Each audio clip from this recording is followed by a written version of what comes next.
Hi friends, hi. మేము ఎక్కడికి వెళ్తున్నామో guess చేయండి చూద్దాం. నాకు అర్థం కాలేదు sir. Oh sorry sorry sorry, already thumbnail చూసారు కదా. తిట్టుకోకండి, వెళ్ళిపోకండి, వీడియో చూడండి. నాకు ఇంట్రెస్ట్ పోయింది. రీసెంట్గా నేను మా చిన్నక్క అయితే చిలుకూరు బాలాజీ స్వామి టెంపుల్కి వెళ్ళాం. అండ్ అలాగే ఈరోజు నేను మీతో ఆ ఎక్స్పీరియన్స్ని షేర్ చేసుకోవాలనుకుంటున్నాను. ఎలా వెళ్ళాము అంటే ట్రావెలింగ్ ఎలా అయింది, దర్శనం ఎలా అయింది, అక్కడ చిలుకూరు బాలాజీ స్వామి టెంపుల్ గురించి నేనేం తెలుసుకున్న విషయాలు మీతో షేర్ చేసుకుంటున్నాను. మిస్ చేయకుండా ఎండ్ వరకు చూడండి గాయస్. మేమైతే చింతల నుంచి మెహదీపట్నం వరకు 189 బస్ తీసుకున్నాము. అండ్ మెహదీపట్నం నుంచి మనకి చిలుకూరు బాలాజీ స్వామి టెంపుల్ వరకు డైరెక్ట్ బస్సెస్ ఉంటాయి, 288D ఆర్ 288XL. మేమైతే ఈవినింగ్ స్టార్ట్ అయ్యాము 3:30 కలా. ఈవినింగ్ అక్కడ మేము రీచ్ అయ్యే వరకు 6:30 అయింది మాకైతే. సిన్స్ అది థర్స్డే కాబట్టి రష్ ఏం పెద్దగా లేరు అండ్ చాలా ప్రశాంతంగా దర్శనం చేసుకున్నాము. అండ్ ఇప్పుడు మీకు ఆ చిలుకూరు బాలాజీ స్వామి గురించి నేను తెలుసుకున్న విషయాలు షేర్ చేయాలనుకుంటున్నాను. దేవుడి విగ్రహాన్ని కళ్ళు మూసుకోకుండా చూడాలని దేవాలయం అర్చకులు పదే పదే చెప్తుంటారు. ఇక్కడ ప్రదక్షిణాలు చేయడం ఒక ముఖ్య ఆచారం. భక్తులు మొదటిసారి వచ్చినప్పుడు 11 సార్లు ప్రదక్షిణాలు చేస్తారు. తమ కోరికలు తీరిన తరువాత ఇంకోసారి వచ్చి 108 సార్లు ప్రదక్షిణాలు చేసి తమ మొక్కు తీర్చుకుంటారు. ఈ దేవాలయం పెద్ద పెద్ద ఆర్భాటాలు లేకుండా సాదాసీదంగా ఉంటుంది. భక్తులు పెద్ద సంఖ్యలో ఇక్కడికి వచ్చి దర్శనం చేసుకుంటారు. ఇక్కడ మొక్కుకుంటే వీసా తొందరగా వస్తుందని చాలామంది నమ్మకం.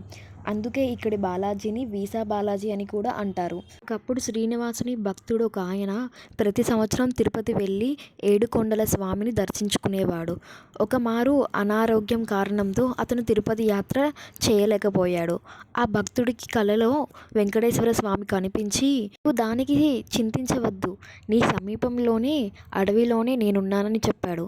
కలలో కనిపించిన స్థలాల్లోకి వెళ్ళి ఆ భక్తుడు కనుగొన్నాడు వెంకటేశ్వర స్వామి విగ్రహాన్ని. విగ్రహం మీద 3 మూర్తులు ఒకటే విగ్రహంలో ఉండడం చాలా అరుదు. ఆ విగ్రహాన్ని శాస్త్రోక్తంగా ప్రతిష్ఠించి మందిరాన్ని నిర్మించారు అక్కడి అర్చకులు. అలాగే చిలుకూరు బాలాజీ స్వామితో పాటు మనం ఆంజనేయ స్వామి మరియు ఈశ్వరుని దర్శనం కూడా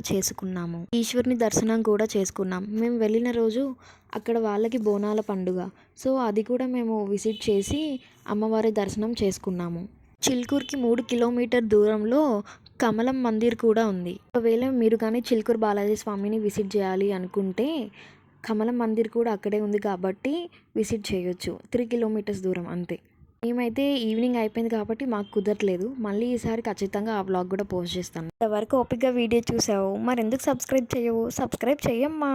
మీకు ఈ ఆలయం గురించి ఏమేమి విషయాలు తెలుసో నాతో కామెంట్స్లో షేర్ చేసుకోండి.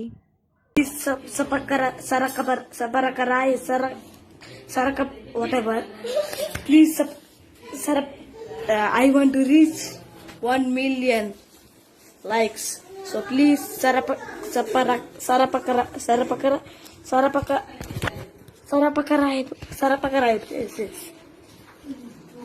Okay, thank you. ఇంకా ఎలాంటి వీడియోస్ చేయాలో నాతో కామెంట్స్లో షేర్ చేసుకోండి. Thank you, bye.